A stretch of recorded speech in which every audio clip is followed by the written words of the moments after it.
कहानी की शुरुआत में हम देखते हैं कि सभी जानवर सिम्बा के बुलाने पर यहाँ इकट्ठा हुए होते हैं। उसी दौरान सिम्बा एक घोषणा करता है और सभी जानवरों से कहता है कि बहुत जल्द हमारे बीच एक नया सदस्य आने वाला है। ये सुनते ही सभी जानवरों में खुशी की लहर दौड़ पड़ती है, क्योंकि सिम्बा की पत्नी नाला एक बच्चे को जन्म देने वाली होती है। वहीं दूसरी तरफ हमें नाला दिखाई देती है, जो अपने बच्चे को जन्म देने के लिए किसी महफूज जगह की तलाश में मिले से बहुत दूर निकल आई होती है। अब नाला एक अच्छी और सुरक्षित जगह ढूंढ लेती है और सिम्बा के आने का इंतजार करने लगती है। वहीं हम देखते हैं कि सिम्बा किसी का इंतजार कर रहा होता है। तभी वहाँ टीमोन और पुम्बा आ जाते हैं। दरअसल सिम्बा अपने बचपन के दोस्तों का इंतजार कर रहा होता है, क्योंकि उसे अपनी बेटी कियारा की देखरेख के लिए किसी की जरूरत थी। इसलिए वह टीमोन और पुम्बा को कियारा का ध्यान रखने के लिए बुलाता है। फिर सिम्बा उनसे कहता है, तुम दोनों कियारा का अच्छे से ध्यान रखना, उसे डराना मत और अपनी फालतू की कहानियां भी मत सुनाना। इसके बाद सिम्बारा से कहता है, बेटा मैं तुम्हारी माँ को ढूंढने जा रहा हूँ, मैं जल्द ही तुम्हारी माँ को लेकर वापस आ जाऊंगा, तब तक तुम टीमोन और पुम्बा के साथ रहना। यह कहकर सिम्बा नाला को ढूंढने निकल जाता है। अब बारिश के साथ साथ तेज तूफान भी आने लगता है, जिससे कियारा डर जाती है। लेकिन सिम्बा के जाते ही टीमोन और पुम्बा कियारा को अपनी कहानी सुनाना शुरू कर देते हैं। दोनों डींगे मारते हुए कहते हैं कि आखिर में इस कार को उन्होंने मिलकर मारा था। तभी कियारा कहती है, इस कार को तो बाबा ने मारा था। लेकिन दोनों उससे कहते हैं, तुम्हारे बाबा फेकूचंद हैं, उन्होंने तुमसे झूठ बोला होगा। तभी वहाँ रफीकी आ जाता है। रफीकी को देखकर कियारा बहुत खुश हो जाती है और तुरंत उसके पास जाकर कहती है, माँ और बाबा मुझे छोड़कर चले गए। लेकिन रफीकी उसे समझाते हुए कहता है, तुम्हारे बाबा तुम्हें छोड़कर नहीं गए हैं, वो बस कुछ देर में वापस आ जाएंगे। इसके बाद रफीकी कियारा को मुफासा यानी उसके दादाजी की कहानी सुनाना शुरू करता है और यहीं से मेन कहानी की शुरुआत होती है। हमें दिखाया जाता है कि मुफासा जहाँ रहता है वहाँ पानी की कमी के कारण सूखा पड़ा हुआ है और पूरा इलाका बंजर हो चुका है। वहाँ खाने के लिए शिकार भी नहीं बचा होता। इसी दौरान मुफासा अपने माँ बाप के साथ खेल रहा होता है। तभी वह अपनी माँ आफिया से पूछता है, वह रोशनी क्या है? आफिया मुस्कुराते हुए कहती है, वह उम्मीद है। फिर वह कहती है, उस रोशनी के पार आखिरी बादल के पीछे एक जगह है जिसे मिलेले कहते हैं। वहाँ खाना पानी और हर वो चीज है जिसकी तुम्हें जरूरत हो सकती है। यह सुनकर मुफासा पूछता है, क्या हम वहाँ जाएंगे? तब आफिया कहती है, हाँ एक दिन हम वहाँ जरूर जाएंगे। इसी दौरान आसमान में काले बादल छा जाते हैं और बारिश की पहली बूंद मुफासा पर गिरती है। फिर तेज बारिश शुरू हो जाती है। बारिश देखकर सभी जानवर खुशी से झूम उठते हैं और उसका आनंद लेने लगते हैं। मुफासा भी सबके साथ खेल रहा होता है। तभी अचानक नदी का पानी बढ़ने लगता है और वहाँ भयंकर बाढ़ आ जाती है। मुफासा के पिता उसे बचाने के लिए दौड़ पड़ते हैं, लेकिन पानी का तेज बहाव दोनों को बहा कर ले जाता है। जैसे तैसे मुफासा के पिता उसे पकड़कर किनारे की तरफ फेंक देते हैं। अब मुफासा अपनी माँ की तरफ भागने लगता है, लेकिन उसके सामने एक बड़ी खाई आ जाती है जिसे वह पार नहीं कर पाता। उसकी माँ उसे बार बार छलांग लगाने के लिए कहती है, लेकिन डर के कारण मुफासा हिम्मत नहीं जुटा पाता। तभी एक हाथी उसे टकरा जाता है, जिससे मुफासा उछलकर नदी में गिर जाता है और पानी के साथ बहता चला जाता है। अब अगले दिन का सीन दिखाया जाता है, जहां मुफासा अपने घर से कई मील दूर एक अनजान इलाके में पहुंच चुका होता है। तभी वहां एक दूसरा शेर का बच्चा उसे देखता है, जिसका नाम टाका होता है। टाका मुफासा से कहता है, अगर तुम यहाँ रुके रहे तो कोई तुम्हें खा जाएगा। तभी अचानक दो मगरमच्छ मुफासा पर हमला कर देते हैं। मुफासा अपनी जान बचाकर भागने लगता है और टाका भी उसकी मदद करने की कोशिश करता है, लेकिन तभी टाका की माँ वहाँ आ जाती है और दोनों की जान बचा लेती है। वह टाका को डांटते हुए कहती है, तुम बिना बताए यहाँ क्यों आए? अगर तुम्हें कुछ हो जाता तो? इसके बाद टाका मुफासा को अपने साथ ले जाने की जिद करने लगता है। पहले तो उसकी माँ मना कर देती है, लेकिन टाका के बार बार कहने पर वह मान जाती है और मुफासा को अपने बच्चे की तरह अपनाने का फैसला करती है। फिर वे सब अपने घर पहुँचते हैं। वहाँ टाका के पिता ओवासी मुफासा को अपनाने से साफ इनकार कर देते हैं। वह कहते हैं, हम अजनबियों पर भरोसा नहीं करते, सच्चा रिश्ता सिर्फ खून का होता है। हम घुसपैठियों को मारकर खा जाते हैं। और वह मुफासा को वहाँ से चले जाने के लिए कहते हैं, लेकिन मुफासा जवाब देता है, अगर मैं भागा तो आप मुझे पकड़ नहीं पाओगे, मैं दुनिया का सबसे तेज भागने वाला बच्चा हूँ। ये सुनकर ओवासी टाका और मुफासा के बीच एक दौड़ रखने का फैसला करता है। शर्त यह होती है कि अगर टाका जीत गया तो मुफासा को वहाँ से जाना होगा, लेकिन अगर मुफासा जीत गया तो उसे उनके साथ रहने का मौका मिलेगा। फिर गिनती शुरू होते ही दोनों पूरी ताकत से दौड़ने लगते हैं। रास्ते में मुफासा थकने लगता है, क्योंकि उसने कई दिनों से कुछ खाया पिया नहीं होता। इसी वजह से वह कमजोर पड़ने लगता है। वापसी के समय टाका उससे आगे निकल जाता है, लेकिन वह दिल से मुफासा को अपना भाई मान चुका होता है, इसलिए वह जानबूझकर धीमा हो जाता है और मुफासा को आगे निकलने देता है। इस तरह मुफासा रेस जीत जाता है। यह देखकर ओवासी बिल्कुल खुश नहीं होता और टाका पर गुस्सा करता है, लेकिन अपनी शर्त के मुताबिक वह मुफासा को वहां रहने की इजाजत दे देता है। हालांकि वह साफ कहता है कि मुफासा शेरों के साथ नहीं बल्कि शेरनियों के बीच रहेगा, और ओवासी गुस्सा होकर वहां से चला जाता है। लेकिन टाका की मां टाका को ऐसा करने पर शाबाशी देती है। फिर टाका और मुफासा मस्ती करने चले जाते हैं। मस्ती करते करते कई साल बीत जाते हैं और दोनों साथ खेलते कूदते बड़े हो जाते हैं। फिर एक दिन दोनों अपने घर की ओर जा रहे होते हैं। तभी रास्ते में दोनों एक प्लान बनाते हैं और घर पहुंचते ही भागते हुए सबसे कहते हैं हाथियों की भगदड़ मच गई है और वह इसी तरफ आ रहे हैं, अपनी जान बचाकर भागो। यह सुनते ही सभी बड़े शेर घबरा जाते हैं और इधर उधर भागने लगते हैं। यहाँ तक कि नवाब ओवासी भी छिपने के लिए कोई कोना ढूंढने लगते हैं। लेकिन तभी सबको पता चलता है कि टाका और मुफासा तो मजाक कर रहे थे। यह देखकर ओवासी बहुत गुस्सा हो जाता है। वह मुफासा से कहता है, तुम और टाका कभी भाई नहीं बन सकते, तुम्हारी जगह यहाँ नहीं है, तुम्हारी जगह सिर्फ जनाने में है। ये कहकर ओवासी मुफासा को वहाँ से भगा देता है। फिर ओवासी टाका से कहता है, बेटा तुम मर्द हो, तुम्हारी जगह हम मर्दों के बीच है, तुम आने वाले कल का भविष्य हो, एक दिन तुम यहाँ के राजा बनोगे, तुम्हारे पास सब कुछ होगा। लेकिन टाका ओवासी से कहता है, मुफासा माँ के साथ शिकार पर जाता है, मुझे भी शिकार करना सीखना है। लेकिन ओवासी उसे ऐसा करने से मना कर देता है और सो जाता है। दूसरी ओर ईशा माँ मुफासा को शिकार करना और हवा के झोंकों से शिकार का पता लगाना सिखा रही होती है। फिर ईशा माँ और मुफासा दोनों छुपकर शिकार की ओर बढ़ने लगते हैं और टाका भी उन्हें छुपकर देख रहा होता है, क्योंकि उसे भी शिकार करना सीखना था। लेकिन अब इन लोगों पर एक बहुत बड़ी मुसीबत आने वाली होती है, क्योंकि दूसरी तरफ से दो सफेद और बेहद खतरनाक शेर भी वहीं शिकार करने आए होते हैं और वह भी इन्हीं की तरफ बढ़ रहे होते हैं। तभी ईशा माँ को एहसास हो जाता है कि यहाँ इनके अलावा कोई और भी मौजूद है। वहीं मुफासा भी ईशा माँ की तरफ आ रहा होता है। तभी ईशा माँ उसे चौकन्ना करती है और मुफासा भी उन शेरों को देख लेता है। उधर टाका भी उन शेरों को देखकर डर जाता है। तभी सफेद शेर शिकार को छोड़कर ईशा माँ पर हमला कर देते हैं। ये देखकर मुफासा तुरंत ईशामा की मदद के लिए दौड़ पड़ता है। वहीं ईशामा देखती है कि टाका भी वहीं मौजूद है, लेकिन मदद करने की बजाय वह डरकर वहां से भाग रहा होता है। इधर मुफासा अकेला ही दोनों शेरों से भिड़ जाता है। तभी एक शेर ईशामा को दबोच लेता है। ये देखकर मुफासा पूरी ताकत से उस शेर को टक्कर मारता है, जिससे वह शेर पेड़ पर जाकर गिरता है और वहीं उसकी मौत हो जाती है। ये देखकर दूसरा शेर अपनी जान बचाकर वहां से भाग जाता है। फिर ईशा माँ और मुफासा घायल अवस्था में घर पहुंचते हैं। उन्हें देखकर ओवासी चौंक जाता है और पूछता है, ये सब कैसे हुआ? तभी ईशा माँ सारी बात बताती है। वह कहती है, दो सफेद शेरों ने हम पर हमला किया था। अगर आज मुफासा ना होता तो शायद मेरी जान भी चली जाती और टाका हमें मुसीबत में छोड़कर भाग आया। यह सुनकर टाका को अपने आप पर शर्म आने लगती है। वह सोचने लगता है कि वह अपनी माँ को मुसीबत में छोड़कर भाग गया। उसे बहुत बुरा लगता है। तभी मुफासा कहता है, हमें तैयार रहना होगा, वह फिर हमला करने आएंगे। बहती हवा बता रही है कि वह एक दिन में यहाँ पहुँच जाएंगे। लेकिन ओवासी को मुफासा की बात पर यकीन नहीं होता, इसीलिए वह अपना एक खबरी सफेद शेरों के इलाके में भेजता है ताकि सच्चाई का पता लगाया जा सके। अब दूसरी तरफ हम किरोक्स के कबीले को देखते हैं। वहाँ वही शेर मौजूद होता है जो कुछ देर पहले मुफासा से बचकर भागा था, और जिस शेर को मुफासा ने मारा था वो किरोक्स का बेटा था। अपने बेटे की मौत से किरोक्स गुस्से से आग बबूला हो चुका होता है। वह गुस्से में बचे हुए शेर को भी अपने साथियों से मरवा देता है। वहीं ओवासी का खबरी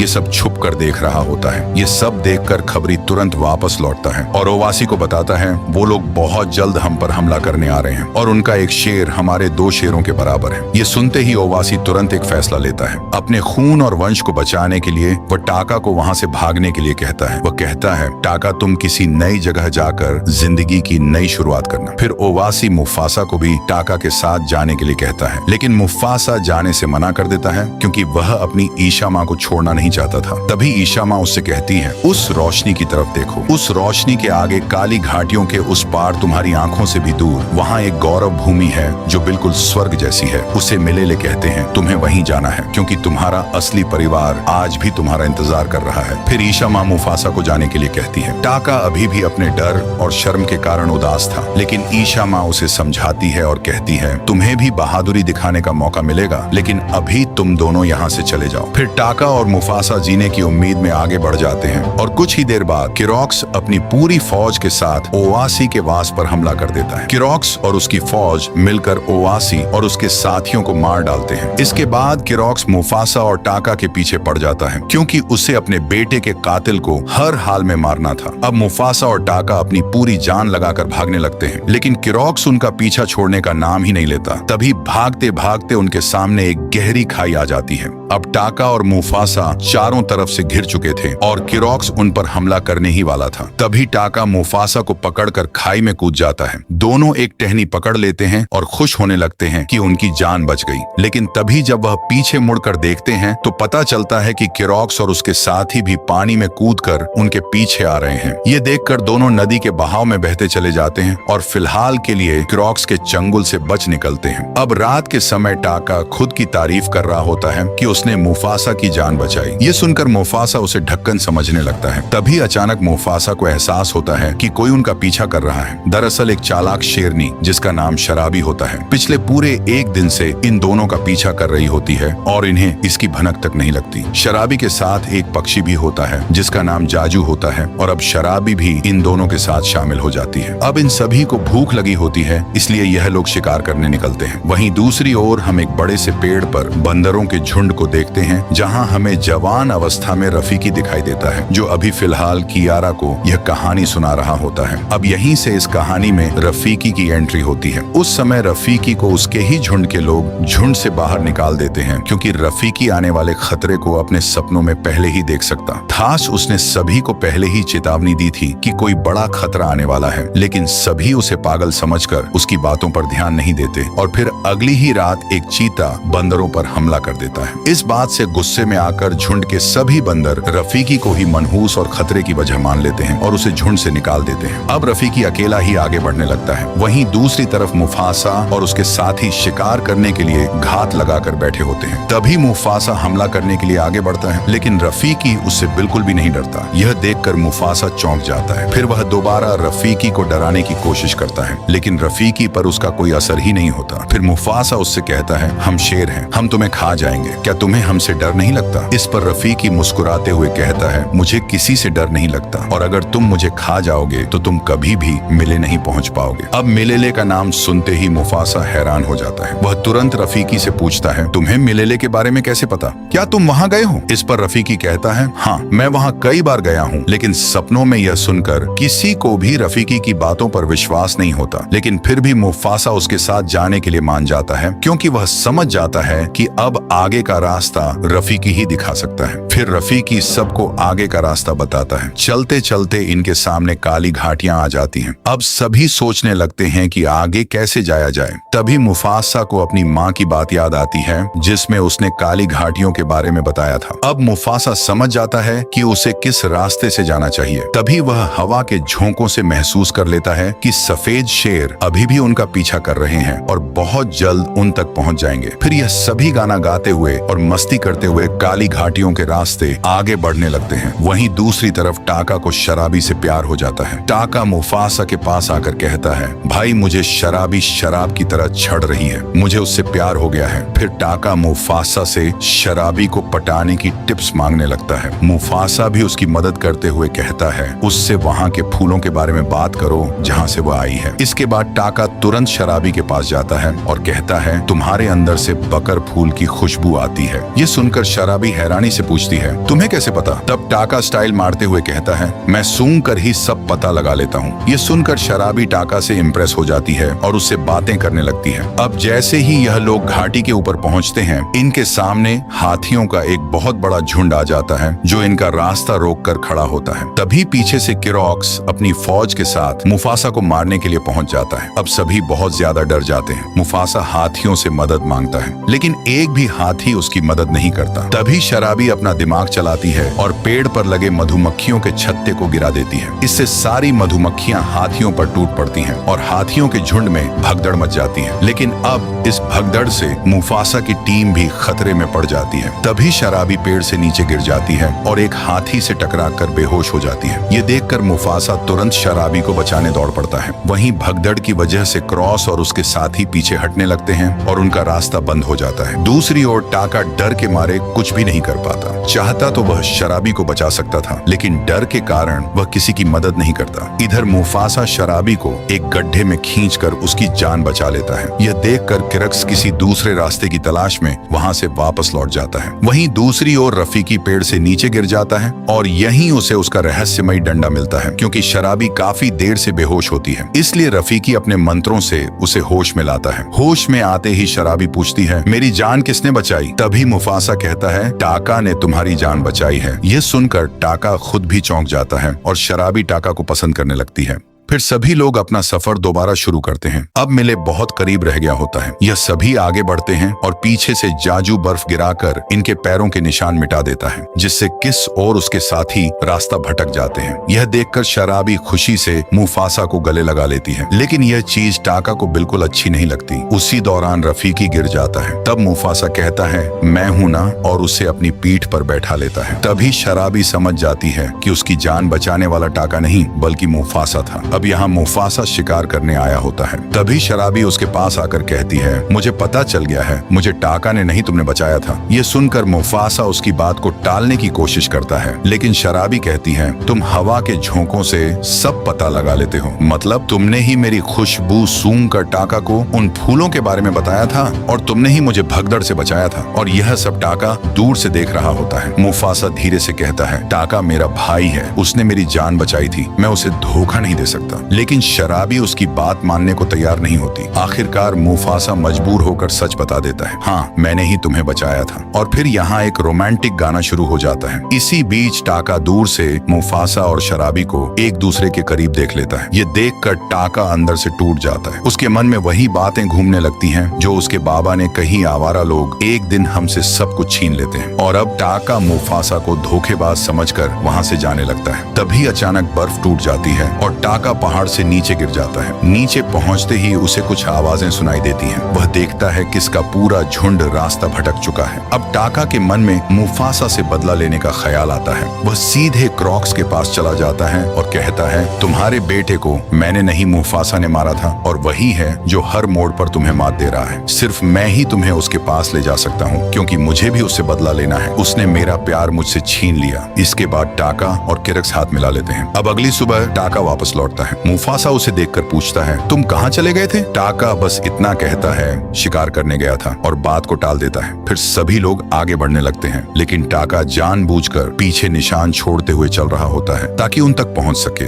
आखिरकार इन सब का सफर खत्म होता है, क्योंकि अब सभी लोग मिलेले पहुंच चुके थे। वहां का नजारा देखकर किसी को भी अपनी आंखों पर विश्वास नहीं होता। चारों तरफ हरी भरी वादियां, खूबसूरत फूल और उनकी महक, सब कुछ किसी स्वर्ग जैसा लग रहा होता है। वहीं सभी खुशी से मस्ती कर रहे होते हैं। तभी रफीकी को अपने सपनों में दिखने वाला पेड़ मिल जाता है। उसे देखकर रफीकी बेहद खुश हो जाता है। तब मुफासा उससे कहता है, इस पेड़ के पास तुम्हें तुम्हारा भाई भी दिखाई देता था ना, वो कहाँ है? इस पर रफीकी मुस्कुराकर कहता है, मेरा भाई तो बचपन में ही मुझसे बिछड़ गया था। मुझे यहाँ दिखाई देने वाला भाई तुम थे मुफासा। मैं तुम्हें ही सपनों में देखा करता था। इसी जगह पर खड़े हुए और आज मेरा सपना पूरा हो गया। तभी वहाँ बहुत सारे जानवर इकट्ठा होने लगते हैं। सभी जानवर मुफासा को पहचान जाते हैं, क्योंकि बचपन में मुफासा इन्हीं के बीच से नदी में बह गया था। लेकिन तभी अचानक किरक्स अपनी फौज के साथ वहां पहुंच जाता है और मुफासा को चारों तरफ से घेर लेता है। किरक्स हंसते हुए कहता है, तुम्हारे अपने भाई की वजह से ही हम यहाँ तक पहुँच पाए हैं। अब मुफासा को अपने भाई की असलियत का पता चलता है। टाका गुस्से में कहता है,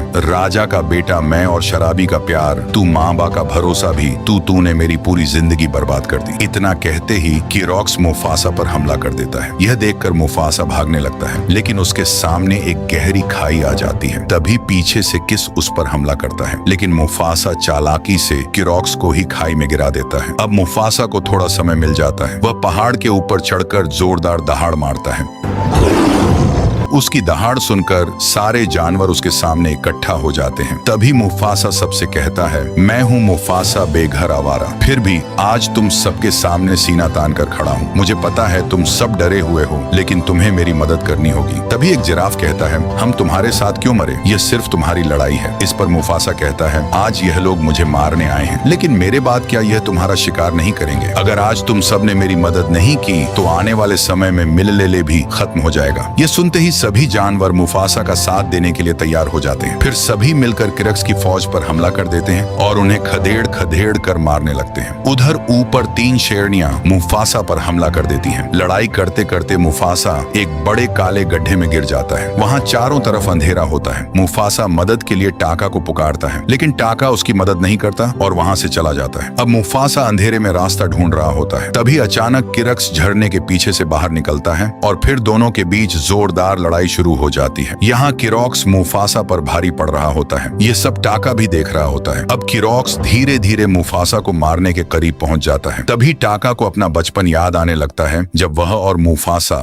साथ में खेला करते थे। यह सोचकर टाका भावुक हो जाता है और तभी जब किरॉक्स मुफासा को मारने ही वाला होता है, टाका बीच में आ जाता है। इससे मुफासा की जान बच जाती है। टाका की आंख पर गहरी चोट लग जाती है। अब टाका और मुफासा दोनों मिलकर किरॉक्स से लड़ने लगते हैं, लेकिन किरॉक्स अब भी दोनों पर भारी पड़ रहा होता है। उधर बाहर भी किरॉक्स की फौज सभी पर भारी पड़ने लगती है। तभी रफीकी एक मंत्र पढ़ता है। अचानक धरती कांपने लगती है और जमीन फट जाती है, जिसमें कई शेरनियां गिर जाती हैं। पूरा पहाड़ टूटने लगता है और इसी दौरान वहाँ मुफासा का सिंहासन बन जाता है। उसी जगह जहाँ मुफासा और किरॉक्स लड़ रहे होते हैं, एक बहुत बड़ा पत्थर गिरता है। उससे जमीन टूट जाती है और मुफासा तथा किरक्स दोनों पानी में गिर जाते हैं। लेकिन पानी में भी किरॉक्स मुफासा पर हमला करता रहता है। तभी ऊपर से एक विशाल पत्थर पानी में गिरने लगता है। मुफासा उसे देख लेता है और जैसे ही किरॉक्स उस पर हमला करने आता है, मुफासा उसे धक्का देकर उस पत्थर के नीचे कर देता है और इस तरह किरॉक्स उस विशाल पत्थर के नीचे दबकर हमेशा के लिए खत्म हो जाता है। अब मुफासा ऊपर की ओर तैरने लगता है। वहीं टाका पानी में उसकी तरफ देख रहा होता है। तभी मुफासा पानी से बाहर निकल आता है, लेकिन उसकी आखिरी सांसें चल रही होती हैं। तभी टाका